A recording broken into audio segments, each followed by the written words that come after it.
नमस्कार साथियों, आप सभी का स्वागत है आज की क्लास में। आज हम पढ़ने वाले हैं 1909 के भारत परिषद अधिनियम को। पिछली क्लासेस में हम लोगों ने 1858, 1861, 1892, 1892 के अधिनियम को पढ़ा और ये ताज के शासन को यहाँ पर स्थापित किया गया इन अधिनियमों के द्वारा। हमने कहा कि हम इसे 2 पार्ट्स में पढ़ेंगे, ठीक है। आज हम 1909 का भारत शासन अधिनियम को पढ़ने वाले हैं। इससे पहले हम इसके बैकग्राउंड की बात करते हैं। 1892 से लेकर 1909 के बीच में कुछ ऐसी घटनाएं हुई जो इस अधिनियम को बहुत ज़्यादा प्रभावित करती हैं। इसके बैकग्राउंड की बात करने वाले हैं। इसमें जो महत्वपूर्ण घटनाएं थीं वो थीं बंगाल विभाजन,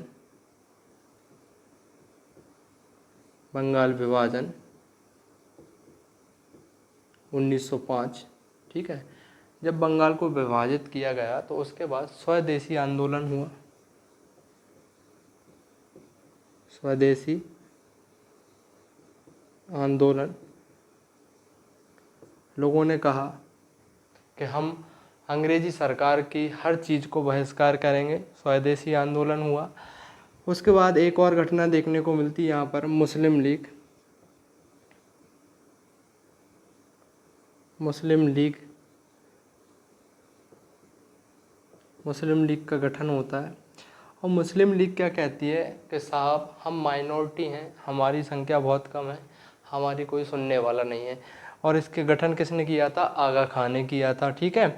तो ये कुछ ऐसी महत्वपूर्ण घटनाएं रहीं जिससे प्रभावित होकर अगला जो अधिनियम है 1909, उसमें आपको ये मांगें और इस समय की जो आंदोलन हुए इनका प्रभाव देखने को मिलेगा, ठीक है। अब हम पढ़ते हैं 1909 के भारत परिषद अधिनियम, जिसे मॉर्ले मिंटो सुधार के नाम से जाना जाता है, ठीक। मॉर्ले कौन थे? भारत सचिव, भारत राज्य सचिव। आप आंसर करेंगे कि भारत राज्य सचिव के पद का सृजन कब हुआ था? सभी कमेंट में आंसर करो इसका, कब हुआ था इसका सृजन। और मिंटो कौन था? मिंटो भारत का वायसराय, इस समय भारत का वायसराय था,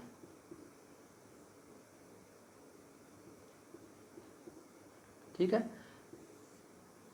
इसलिए इन दोनों के नाम पर ही इसे मॉर्ले मिंटो सुधार के नाम से जाना जाता है।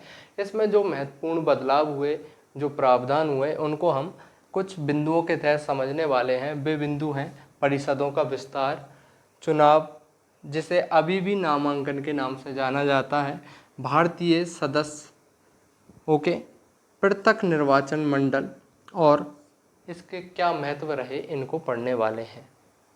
हम बात करते हैं जो विधान परिषद थी। सबसे पहले ये जो परिषदों का विस्तार, विधान परिषद, आपने देखा कि 2 प्रकार की विधान परिषदें होती हैं। जिसने भी पिछली क्लास नहीं ली है वो पिछली क्लास लें, आपको समझ में आ जाएगा विधान परिषद कहाँ से आती है, ये कब स्थापित हुई, इसका जवाब भी आप कमेंट में देंगे। तो इसको आप यहाँ पर देखेंगे, केंद्रीय विधान परिषद,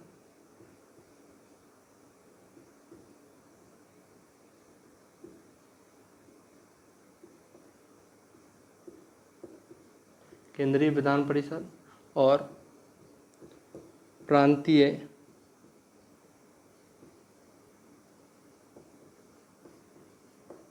परिषदों का विस्तार किया गया, ठीक है। खासकर जो केंद्रीय विधान परिषद थी, इसमें सदस्यों की संख्या 16 से बढ़ाकर कितनी कर दी गई? 60। कितनी कर दी गई? 16 से बढ़ाकर 60 कर दी गई। और प्रांतीय विधान परिषदों में भी विस्तार किया गया, जो कि प्रांत की जनसंख्या और उनके अनुपात के अनुसार अलग अलग थी, ठीक है। वो आपको याद नहीं करना, पर ये जरूर याद करें कि 16 से बढ़ाकर 60 कर दी गई, ओके। और यहाँ पर एक और काम किया गया, जो केंद्रीय विधान परिषद थी, इसमें सरकारी सदस्यों का बहुमत होगा।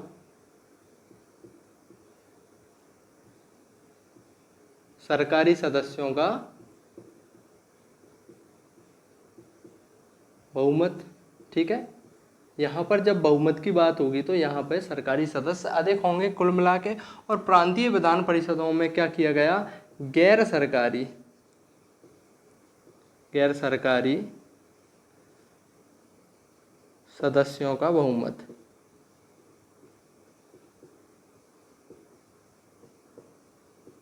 ठीक है। गैर सरकारी सदस्यों का बहुमत कहाँ पर, प्रांतीय विधान परिषदों में। लेकिन एक बात याद रखना, अभी भी बोल तो दिया कि यहाँ पर सरकारी सदस्यों का बहुमत होगा, यहाँ पर गैर सरकारी सदस्यों का बहुमत होगा, लेकिन जो मेन जो फैसला था वो अभी भी किसके हाथ में था, वायसराय के हाथ में था। और इस समय वायसराय कौन था, मिंटो, ठीक है, मिंटो। और यहाँ पर हम बात करते हैं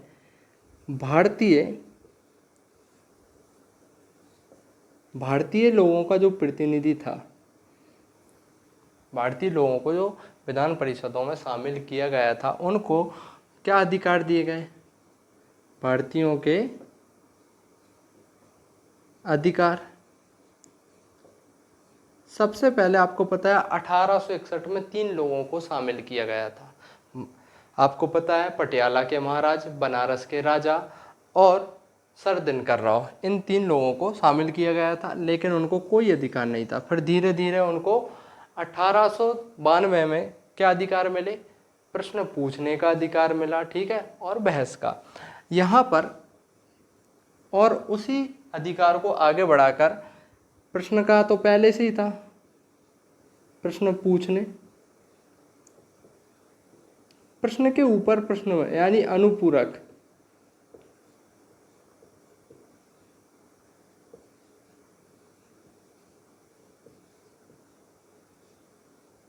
अनुपूरक प्रश्न करने का, बहस करने का अधिकार प्राप्त हुआ, ठीक है।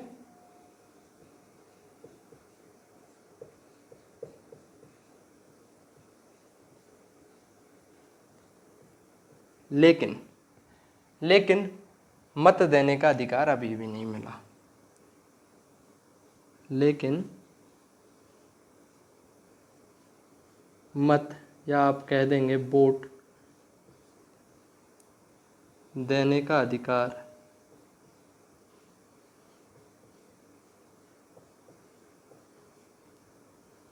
नहीं मिला, ठीक है।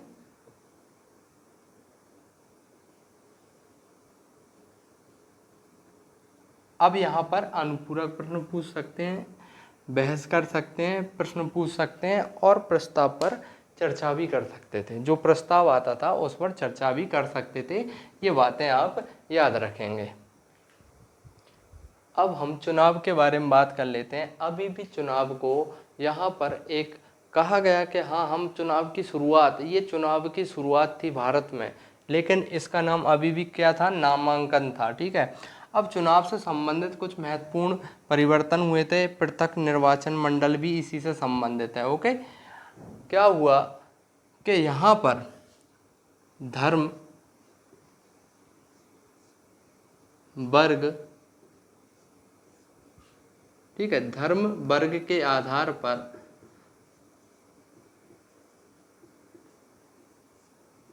पृथक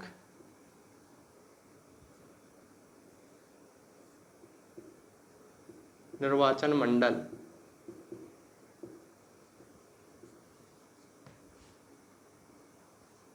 की स्थापना की गई,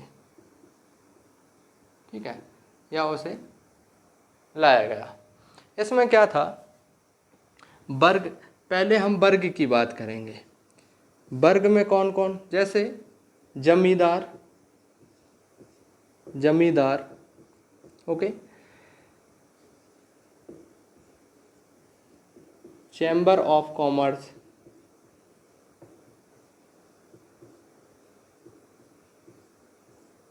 ठीक है, जमींदार, चैम्बर ऑफ कॉमर्स, विश्वविद्यालय,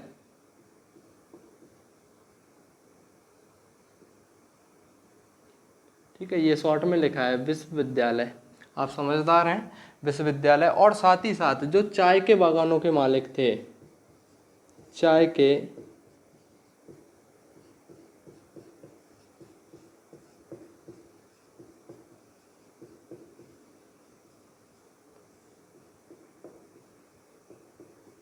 पृथक निर्वाचन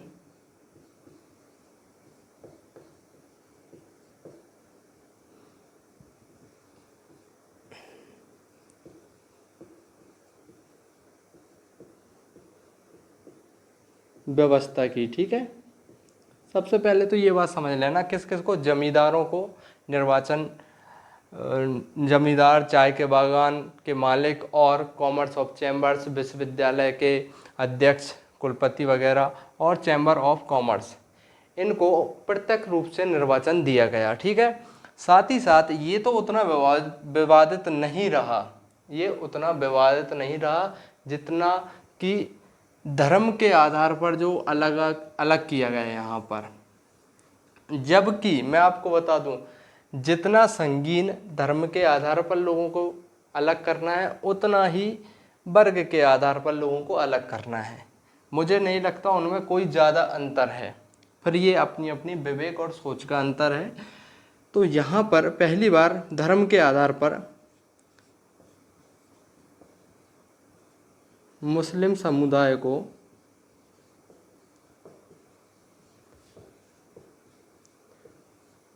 पृथक निर्वाचन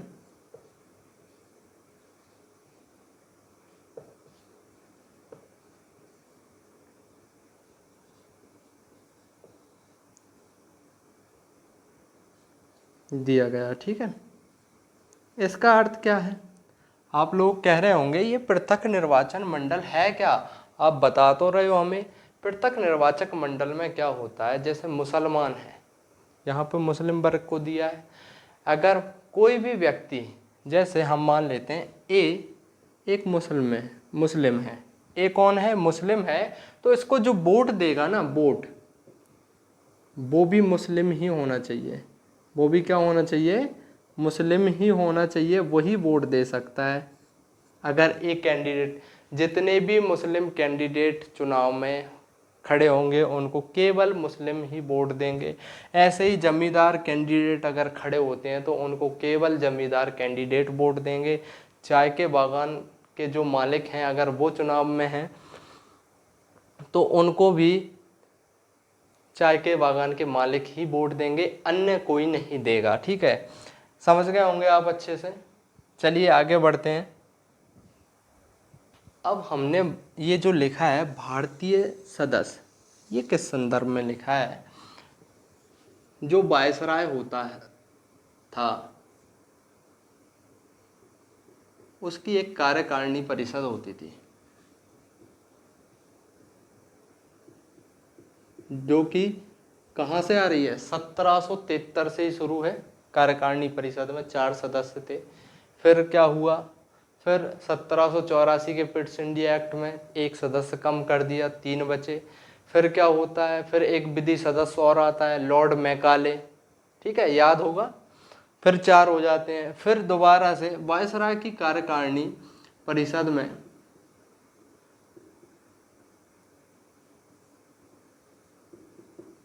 प्रथम भारतीय,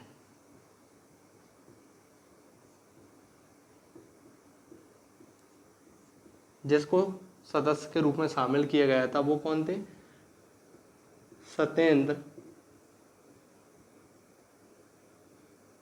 सत्येंद्रनाथ प्रसाद सिन्हा। सत्येंद्र प्रसाद सिन्हा पहले भारतीय व्यक्ति जिन्हें वायसराय की कार्यकारिणी परिषद का सदस्य बनाया गया था। और ये किस प्रकार के सदस्य थे? ये विधि सदस्य थे।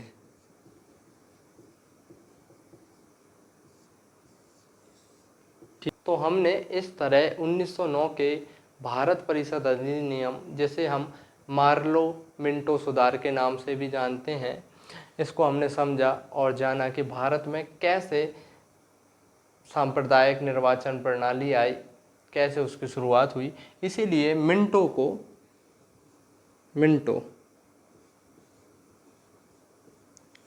को सांप्रदायिक निर्वाचन का जनक माना जाता है। ठीक है,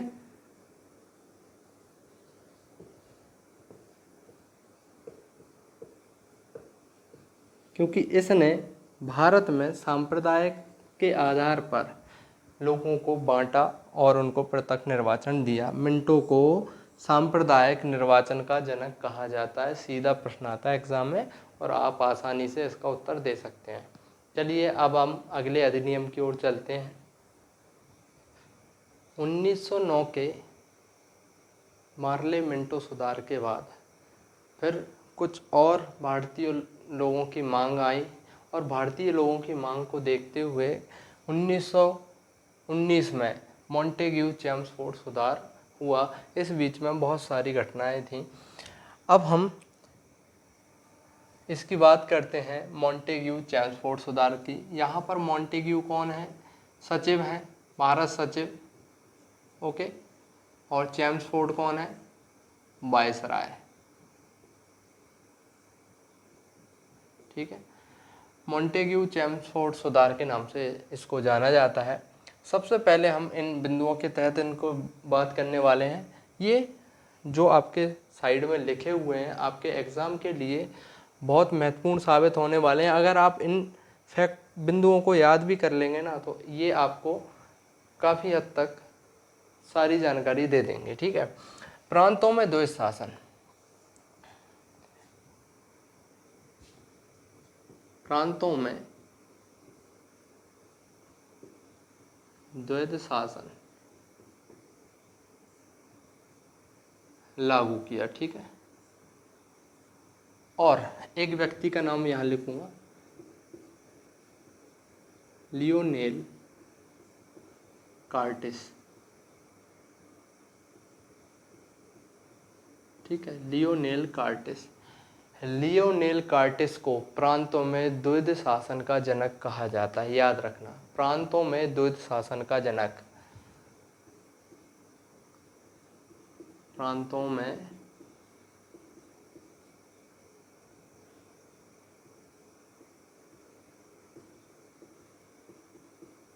द्वैध शासन का जनक। ठीक है, अब प्रांतों में द्वैध शासन कैसे लगा? जो शासन के विषय हैं, शासन विषय, उनको दो भागों में बांटा गया है यहाँ पर। वे दो कौन कौन से भाग थे? एक थे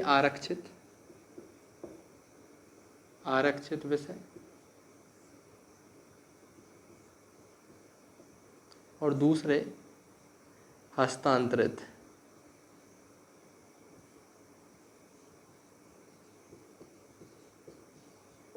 ठीक है, हस्तांतरित विषय।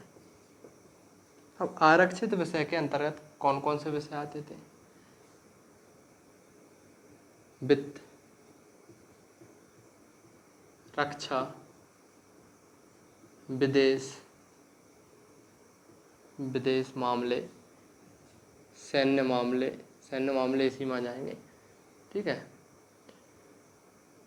आदि बहुत सारे मामले इसके अंतर्गत आते थे। ये 2-3 एग्जाम्पल के तौर पे हमने लिखे हैं। वित्त, रक्षा, विदेश मामले आरक्षित विषय के अंतर्गत आते थे। अब इन पे कानून कौन बनाता था? कानून कौन बनाता था? राज्यों में गवर्नर हुआ करते थे, प्रांतों में। ठीक है, गवर्नर कहाँ पर? प्रांतों की बात कर रहे हैं। तो जो गवर्नर हुआ, गवर्नर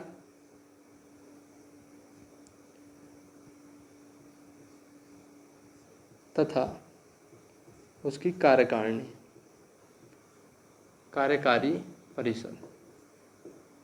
ठीक है, गवर्नर तथा उसकी कार्यकारी परिषद आरक्षित विषयों पर कानून बनाने की शक्ति रखती थी। ठीक है, हस्तांतरित विषय कौन कौन से थे? जैसे कि शिक्षा, स्वास्थ्य, सार्वजनिक मामले। हस्तांतरित विषय के अंतर्गत आते थे। इस पर कानून कौन बनाता था? हस्तांतरित विषय पर कानून बनाने का अधिकार किसे था? गवर्नर तथा भारतीय मंत्री, ठीक है, इस पर कानून बनाते थे। और सबसे मोस्ट इम्पोर्टेंट बात यह है कि ये केवल व्यवस्था रखी गई थी इस अधिनियम में, वास्तव में सारी शक्तियां गवर्नर के पास ही थी, गवर्नर का अंतिम फैसला होता था। मान लो अगर ये भारतीय मंत्री एक कोई शिक्षा पर कोई कानून बना के ले आए, लेकिन गवर्नर उसे मना कर देगा, कोई बड़ी बात नहीं है, क्योंकि सारी अंतिम शक्तियां किसके पास थी? याद रखना, गवर्नर के पास थी। ये समझ गए। प्रांतों में द्वैध शासन कब लागू हुआ, ये पूछा जाता है। अब हम देखते हैं केंद्रीय विधायिका में जो सुधार हुए, इसको दो भागों में बांटा गया, ठीक है। एक राज्य परिषद,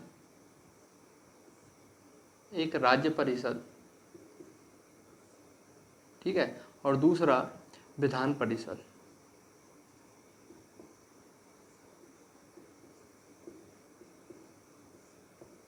राज्य परिषद में कितने सदस्य हुआ करते थे? हमने देखा पिछली जो अधिनियम था 1909 के अधिनियम में 16 से बढ़ाकर कितना कर दिया था? 60। और विधान परिषद जो था इसमें 145 सदस्य होंगे, ठीक है। और यहाँ पर एक बात और कही कि इन सदस्यों का चुनाव,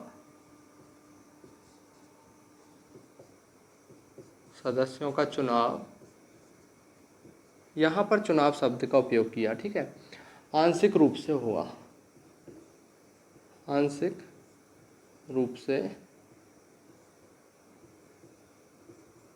ठीक है, आंशिक रूप से इनका चुनाव होगा, याद रखना, आंशिक रूप से।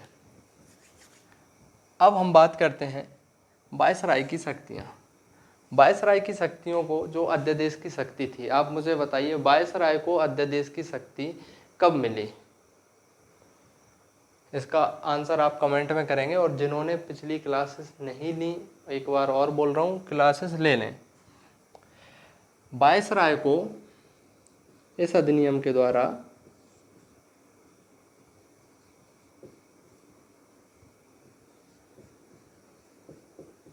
वीटो शक्ति दी गई, वीटो शक्ति, ठीक है।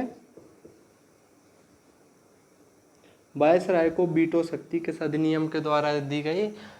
तो उसका आंसर होगा 1919 का भारत शासन अधिनियम, ठीक है। और इससे पहले जो अध्यादेश की शक्ति थी, ऑर्डिनेंस जारी करने की शक्ति, आप सभी को पता है 1861 के भारत परिषद अधिनियम के द्वारा दी गई थी, ठीक है। तो वायसराय को और मजबूत बनाया गया। अब हम मताधिकार की बात करते हैं। मताधिकार, ये सबसे महत्वपूर्ण अधिकार होता है, मताधिकार, ठीक है।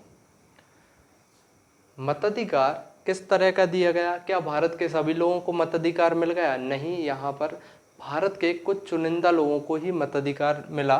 तो हम क्या कहेंगे? ये मताधिकार कैसा था? सीमित मताधिकार,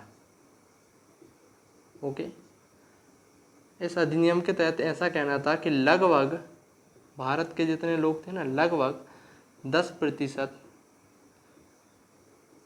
लोगों तक,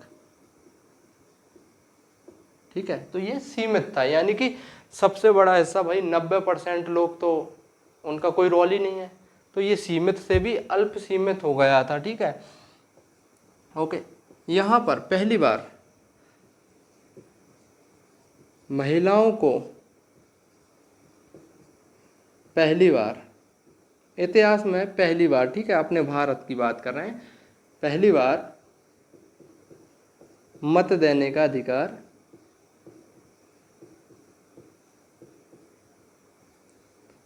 अधिकार मिला। क्या सभी महिलाओं को मिला? नहीं। जो महिलाएं किसी विभाग में थीं या शिक्षित थीं या किसी राजा महाराजा की राजकुमारी थीं, राजा महाराजा रजवाड़ों की राजकुमारी, बोर्ड वगैरह थे उनकी सदस्य अध्यक्ष थी, उन महिलाओं को ही अधिकार मिला। ठीक है, ये याद रखना। फिर भी एक सकारात्मक बात क्या है कि महिलाओं को पहली बार मताधिकार का अधिकार मिला। ठीक है, अब हम बात करते हैं पृथक निर्वाचन में विस्तार। पृथक निर्वाचन, सांप्रदायिक आधार पर निर्वाचन, वर्गों के आधार पर निर्वाचन, इसकी शुरुआत किसने की? मिंटो ने। ठीक है, कब की? 1909 में। लेकिन अब इसमें और विस्तार किया किसने? चेम्सफोर्ड ने। तो 1909 में क्या था, आपको पता था? 1909 में एक तो वर्ग के आधार पर बांट रखा था। वर्ग में कौन कौन था? जमींदार, ठीक है, विश्वविद्यालय, चैम्बर ऑफ कॉमर्स, ठीक है, चैम्बर ऑफ कॉमर्स अभी आपको पढ़ाया था, तो इनको दिया गया। उसके अलावा धर्म के आधार पर केवल किसको दिया गया? मुस्लिम समुदाय को। लेकिन यहाँ पर क्या हुआ? 1919 में क्या हुआ, अब आप देखिए। 19 के अधिनियम के तहत यहाँ पर इसमें विस्तार किया गया। यहाँ पर सिख धर्म, ईसाई, अंगल भारतीय,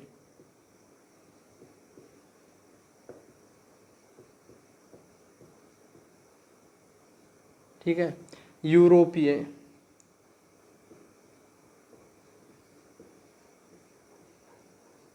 आदि को पृथक निर्वाचन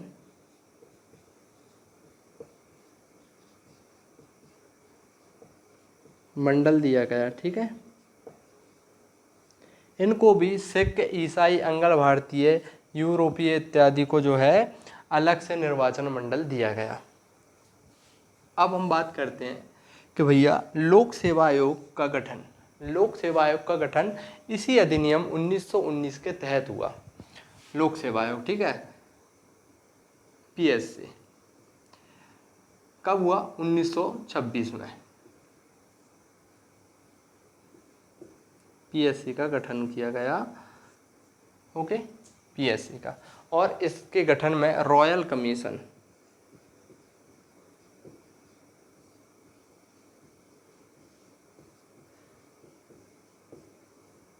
1923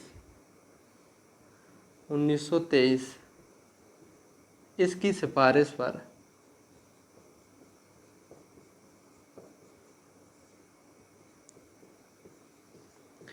इसे ली कमीशन के नाम से भी जाना जाता है। ठीक है, इसकी सिफारिशों पर ही लोक सेवा आयोग का गठन किया गया।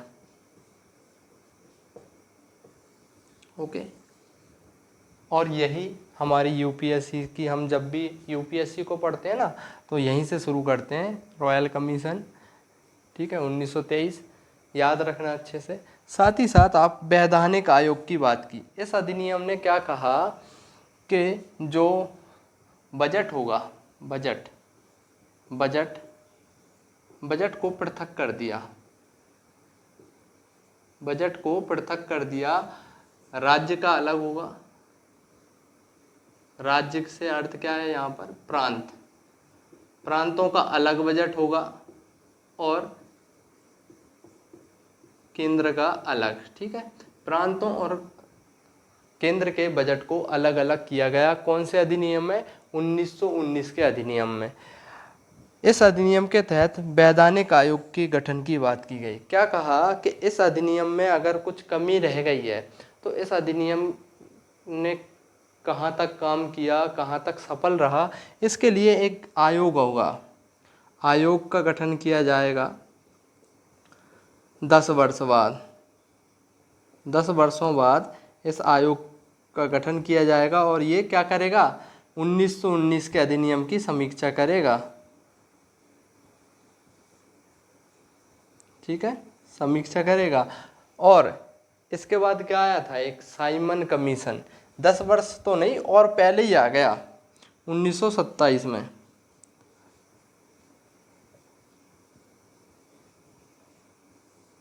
साइमन कमीशन, ठीक है। साइमन कमीशन किस लिए आया था, 1919 के अधिनियम की समीक्षा करने के लिए आया था। तो आज हमने 1909 का भारत शासन अधिनियम और 1919 का भारत शासन अधिनियम दोनों को हमने अच्छे से पढ़ा। यदि किसी को कोई समस्या है तो अपनी समस्या को कमेंट बॉक्स में लिख दें। आज की क्लास यदि आपको पसंद आई है तो इसे लाइक करें, शेयर करें ज़्यादा से ज़्यादा लोगों तक और सब्सक्राइब करें। जय हिंद।